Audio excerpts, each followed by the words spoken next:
pernyataan yang 2 tahun itu bukan datang dari saya, gitu. Beliau menyatakan, ini gimana kok sudah 2 tahun? Atau mungkin lebih cepat kalau ini pernyataan beliau ya. Kalau tiba-tiba Pak Prabowo, kalau saya ini orang intelijen, saya bilang, bisa aja Pak Prabowo diracun, dia bilang gitu. Bisa lebih cepat. Saya memahami kalau pada panik. Oke.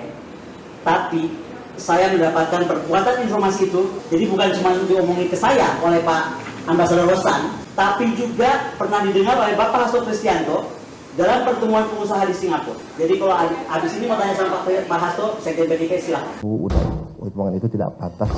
Ya udahlah, itu Bu jangan kita sih tidak ada pikiran seperti itulah, janganlah. Ini pernyataan beliau gitu, bukan pernyataan saya. Ternyata bukan saja Pak Rosan nyatakan pernah kepada saya, even Pak Prabowo di Singapura depan para pengusaha menyatakan hal yang sama. Yang beda tahunnya. Pak Rosan bilang ke saya hanya 2 tahun.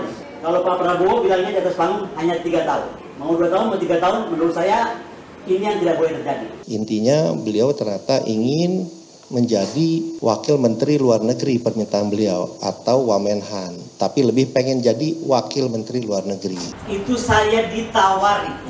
Catat ya, saya ulangi. Saya ditawari. 3 kali saya ulang ya. Saya ditawari. Apakah mau menjadi Wamenhan atau Wamenlu? Dan waktu itu saya langsung jawab, bos, jangan PHP. Aku ini deket banget sama Mr. X. Dan aku tahu betul dari pertemuan-pertemuan saya dan Mr. X, kami membahas antara lain keadaan di dalam sana tuh sudah syarat gontok-gontokan. Why? Di sana itu koalisi lintas partai yang gemuk. Jadi semua orang udah pengen, saya mau jadi ini, saya mau jadi ini, saya mau jadi ini. Ini kita common sense aja. Saya bukan siapa-siapa, akademis dari luar, hanya advisor. Mana mungkin tiba-tiba saya klaim, halo saya mau apa gitu. Which is not me at all gitu kan. Nah kemudian karena saya bilang tidak mungkin, ditawarkanlah saya Jeep Bentley First Edition. Anda Google aja. Di Indonesia tuh baru 2 ada Jeep Bentley First Edition. Harganya 11 miliar. Dan itu saya tolak. Kenapa? Karena saya tidak mau dijadikan alat untuk diviralkan bahwa oh, akademisi satu itu dari ini. Oke? Clear ya? Jadi 2 sebenarnya ditawarkan. Posisi wamen yang saya tertawakan. Bukan saya terima, saya tertawakan. Waduh, nggak mungkin banget. Ngarang karena saya kenal Mr. X. Mungkin kalau saya nggak kenal Mr. X, saya percaya aja. Lah, Mr. X itu dewa loh. Saya nggak akan sebut namanya, tapi dia dewa. Beliau ini bingung juga karena selama ini sudah menjelek-jelekan Mas Gibran, terutama ya Pak Jokowi, tapi terutama Mas Gibran. Bahwa untuk tawaran bertemu 08 bersama Gibran, saya nyatakan berat dan tidak mungkin. Kenapa? Berat dan tidak mungkin untuk saya pribadi. Sejak awal, tolong dicek Instagram saya, media sosial saya, pernyataan saya dimanapun. Saya selalu konsisten. Prabowo no problem. Tapi Gibran, big no. Dikarenakan saya sampai hari ini tidak bisa terima aspek pelanggaran konstitusi, etika politik, nilai, serta kelembagaan demokratis kita yang diombang-ambingkan dan mulai dihancurkan. Hai anak bangsa yang berhati dan berpikiran benar, berhentilah untuk diam dan jangan takut. Gunakan kewarasan berpikir dan jangan mundur atau gentar. Karena isu yang kita hadapi ini bukan cuma isu pilpres, tetapi isu lebih besar tentang keberlangsungan negara Indonesia di masa depan. Skenario seolah-olah ini harus menang satu putaran untuk sang putra mahkota. Saya nggak bilang Pak Prabowo ya. Kalau Pak Prabowo dengan tampilan kemarin, saya melihat beliau udah kayak terjepit aja nih antara bagaimana. Nah, tapi kayaknya ada usaha keras dari istana. Sekali lagi nih saya ulangi ya. Okay. Saya nggak nyalahkan Pak Prabowo-nya. Ada usaha keras dari istana untuk memenangkan sang putra yang katanya anak haram konstitusi. Pak Prabowo-nya cuma dibuat sebagai ini aja. Kalau saya ya, sebagai kendaraan buat Pak sang putra mahkota. Kita pilih presiden ini dengan hati.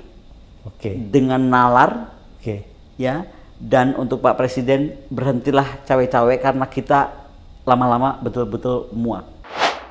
Terhadap saya atas isu ini harus melihat bangunan utuh.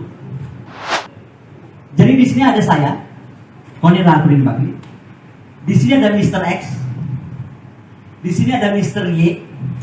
Di sini ada Ambasador Rosan. Jadi nggak bisa nih dilihat cuma dari faktor kacamata Ambasador Rosan. Bahwa Mr. Y mendesak terus meminta saya masuk tim 08 resmi, karena sebagaimana saya nyatakan di Abraham Samad, saya nyatakan di @66 Neolitik, di wawancara lain, saya itu supporting Shadow 08 sebagai advisor isu pertahanan, tidak pernah dibantah. Nah, jadi dalam bidang pertahanan, intelijen, security, geopolitik, dan itu kenapa Mr. Y meminta saya memformalkan diri untuk muncul bersama 08 di tempat-tempat publik. 4. Di dalam pertemuan yang diatur oleh Mr. Y dan saya datang dengan kendaraannya Mr. Y, saya nggak sebut brandnya apa, nomornya juga bukan nomor biasa. Saya bertemu dengan Mr. Y bersama Mr. Y itu dihadiri Mas Angga tanpa Mr. X dan ada of course His Excellency Rosan. For your information, Mr. X dan Mr. Y itu nggak di ruangan terus. Jadi kalau dibicarakan berempat, nggak berempat terus-terusan. Mereka tuh keluar masuk gitu. Nah, janji atas bujukan Excellency Rosan kepada saya untuk bergabung di 02 itu saya ditawari. Catat ya, saya ulangi. Saya ditawari. 3 kali saya ulang ya, saya ditawari. Apakah mau menjadi Wamenhan atau Wamenlu? Dan waktu itu saya langsung jawab, bos jangan PHP. Aku ini deket banget sama Mr. X. Dan aku tahu betul dari pertemuan-pertemuan saya dan Mr. X, kami membahas antara lain keadaan di dalam sana tuh sudah syarat gontok-gontokan. Why? Di sana itu koalisi lintas partai yang gemuk. Jadi semua orang udah pengen, saya mau jadi ini, saya mau jadi ini, saya mau jadi ini. Ini kita common sense aja. Saya bukan siapa-siapa, akademis dari luar, hanya advisor. Mana mungkin tiba-tiba saya klaim, halo saya mau apa gitu. Which is not me at all gitu kan. Nah kemudian karena saya bilang tidak mungkin, ditawarkanlah saya Jeep Bentley First Edition. Anda Google aja. Di Indonesia tuh berdua ada Jeep Bentley First Edition. Harganya 11 miliar. Dan itu saya tolak. Kenapa? Karena saya tidak mau dijadikan alat untuk diviralkan bahwa akademisi satu itu udah dibeli. Oke? Clear ya? Jadi dua sebenarnya yang ditawarkan. Posisi Wamen yang saya tertawakan. Bukan saya terima, saya tertawakan. Waduh, nggak mungkin banget ya. Ngarang. Karena saya kenal Mr. X. Mungkin kalau saya nggak kenal Mr. X, saya percaya aja. Lah, Mr. X itu dewa loh. Saya nggak akan sebut namanya, tapi dia dewa.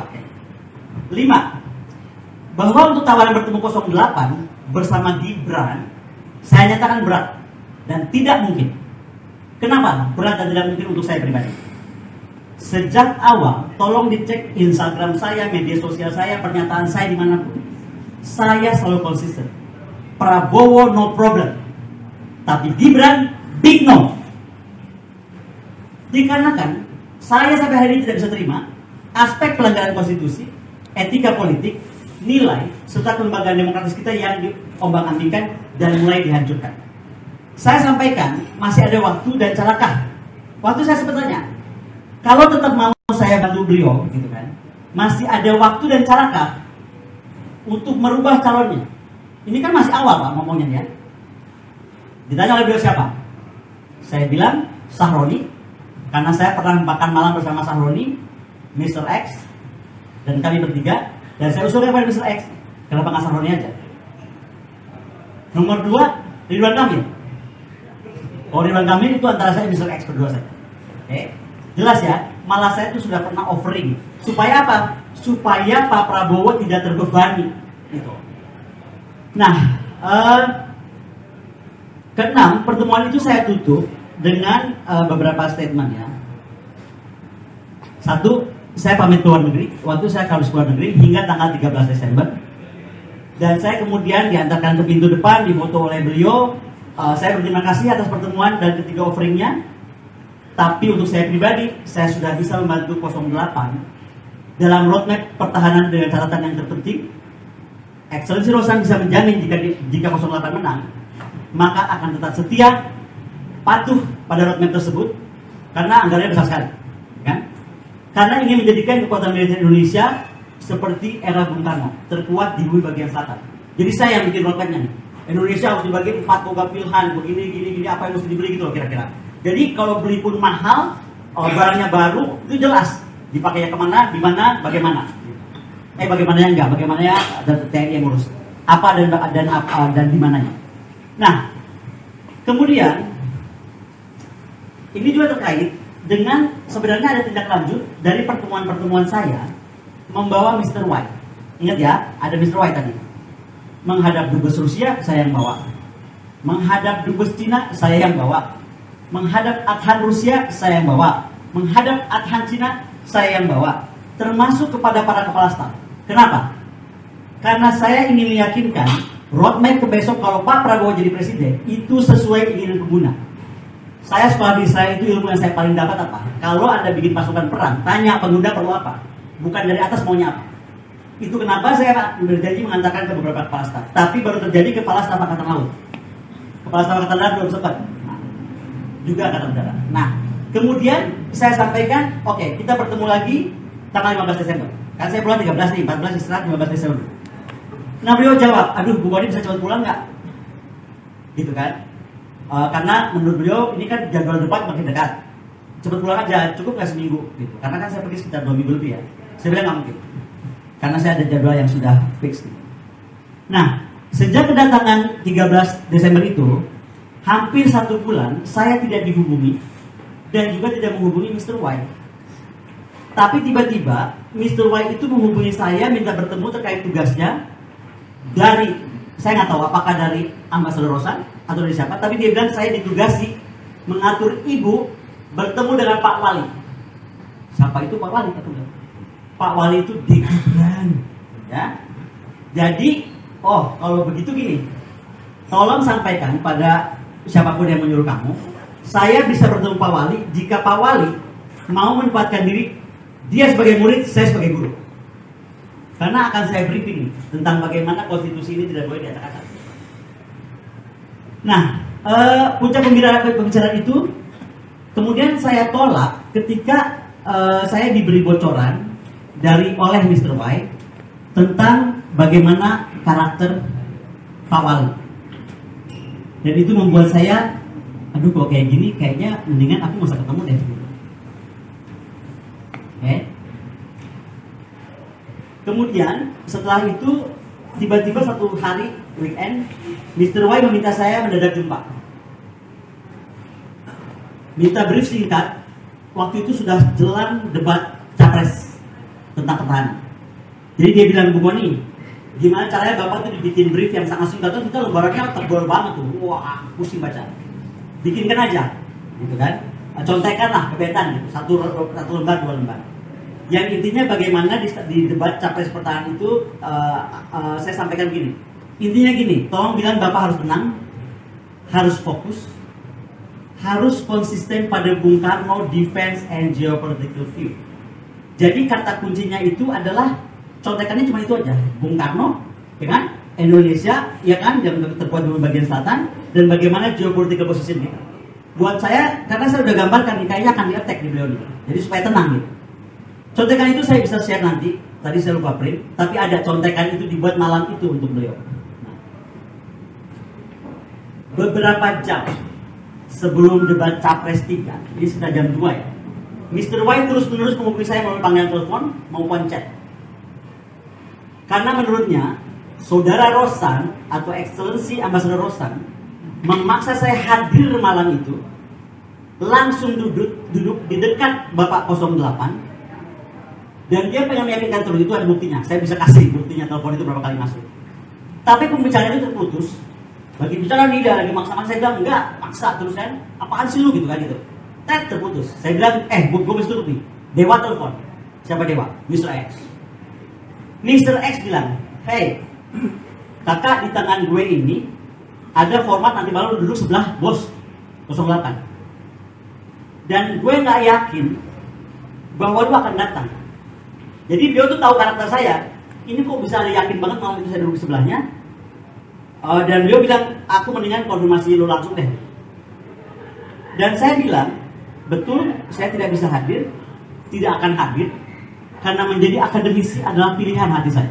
Makanya saya tidak ada di kader manapun. Tapi kalau sebagai advisor, saya advisor untuk Pak Ganjar juga. Saya ada di mana-mana. Di Partai Gelora juga saya ada gitu, kalau mau dicari ke sana. Nah, jadi begini, saya tuh menghargai beda versi pertemuan dengan Bapak Ambasador Rosan. Namun, saya harus mengungkapkan dari diri saya tentang apa yang saya alami. Okay? Tentang bacaan utama, cerita Pak Prabowo akan 2 tahun. Ini kan jadi rame kan? Ketika terpilih, gini aja komentar saya. Saya memahami kalau pada panik. Okay. Tapi saya mendapatkan perkuatan informasi itu. Jadi bukan cuma diomongin ke saya oleh Pak Ambasador Rosan, tapi juga pernah didengar oleh Bapak Hasto Kristianto dalam pertemuan pengusaha di Singapura. Jadi kalau habis ini mau tanya sama Pak Hasto, Sekjen PDIP, silahkan. Ternyata bukan saja Pak Rosan nyatakan pernah kepada saya, even Pak Prabowo di Singapura depan para pengusaha menyatakan hal sama, yang beda tahunnya. Pak Rosan bilang ke saya hanya 2 tahun. Kalau Pak Prabowo bilangnya di atas panggung hanya 3 tahun. Mau 2 tahun, mau 3 tahun, menurut saya ini yang tidak boleh terjadi. Oke? Ini udah selesai, sabar ya. Apapun yang dilakukan, saya percaya Excellency Rosan ini menghadapi tantangan kampanye yang beliau pimpin. Ada beberapa hal yang kita bisa rasakan, tekanan-tekanan itu ya. 1, dugaan adanya kabar yang beralasan tentang exit poll suara luar negeri tanggal 12 kemarin yang diduga jauh dari keberhasilan 02. Nomor 2, adanya beredar dugaan yang beralasan perbincangan publik terkait perusahaan Ceko, kawat Greco pada kedubes Amerika dan dibalas oleh keterangan Jubir Menhan yang menurut saya tidak substansial, boleh dong saya nilai, dan saya bisa bayangkan sibuk mengkonternya itu seperti apa. Nomor 3, adanya perbincangan publik dan medsos yang masif terkait dugaan yang beralasan obrolan suara 08 dan pihak Qatar. Keempat, adanya launching film dokumenter film Dirty Vote kemarin jam 11 dengan pembicara utamanya 3 ahli tata negara. Jadi bukan ahli tata negara biasa-biasa, ini bukan kaleng-kaleng, ini 3 ahli banget. Nah, yang terakhir lagi tadi malam, adanya undangan acara diskusi koalisi masyarakat sipil menuntut kejelasan resmi tentang dokumen kawat Greco, rekaman suara dan bukti tertulis. Sekali lagi ya, batal itu mesti ada bukti tertulis. Pembatalan marriage berikut nilai penalti pembatalan yang harus dibayar oleh Indonesia.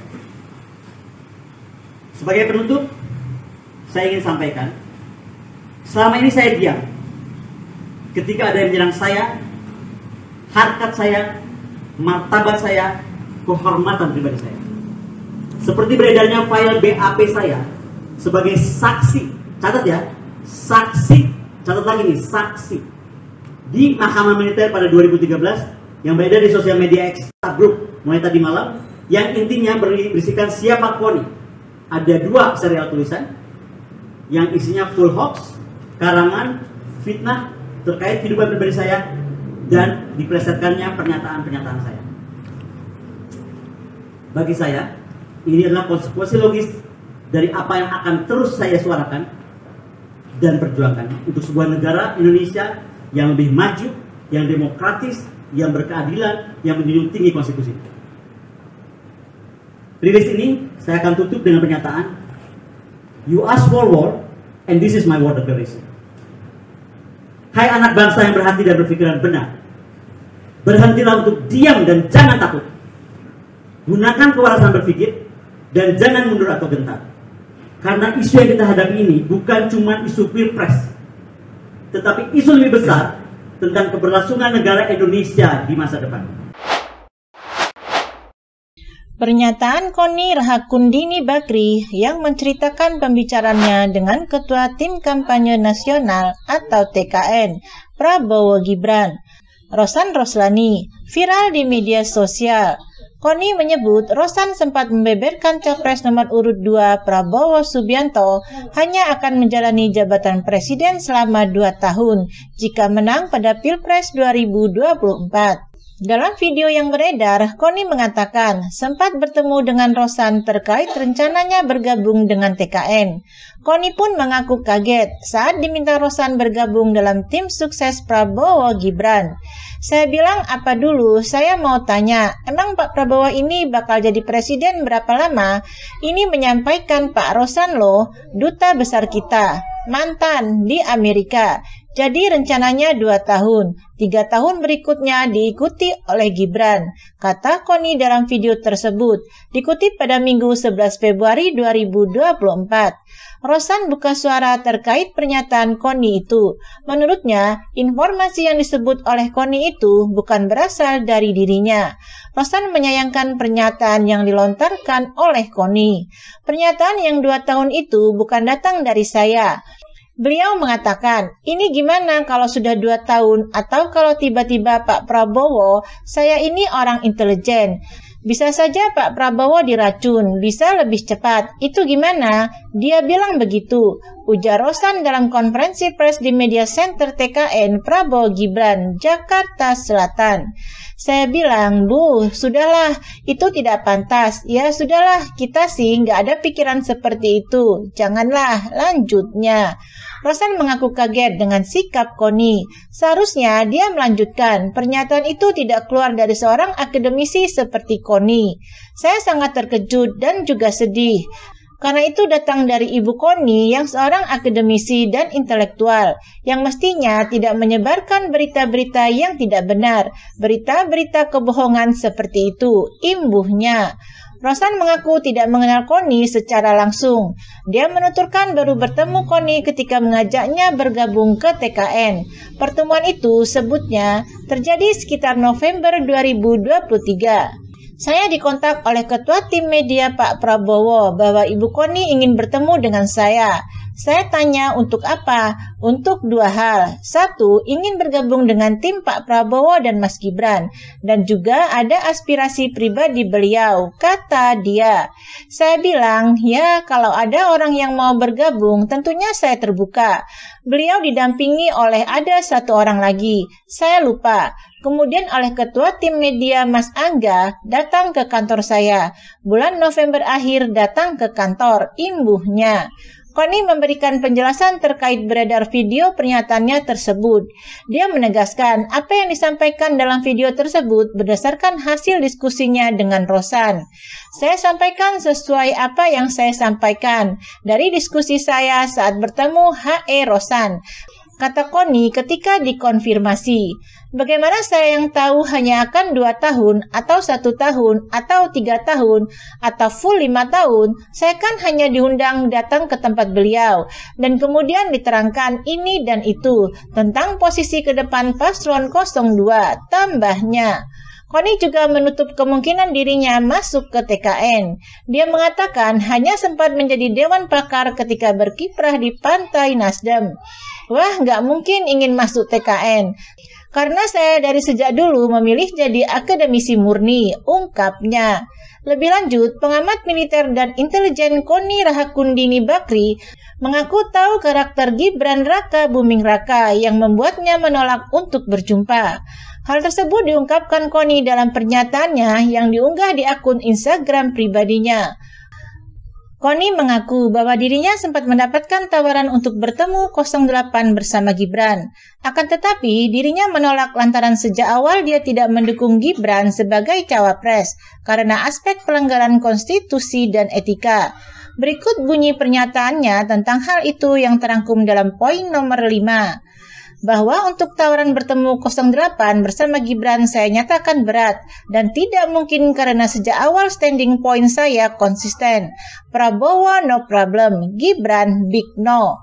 Dikarenakan aspek pelanggaran konstitusi, etika, politik, nilai serta kelembagaan demokratis kita, saya sempat sampaikan, masih ada waktu dan carakah untuk mengganti Gibran dengan Sahroni? Atau sebagaimana saya sampaikan pada pertemuan saya, Mr. X dan Sahroni? Atau dengan Ridwan Kamil? Sebagaimana saya sampaikan pada pertemuan dengan Mr. X.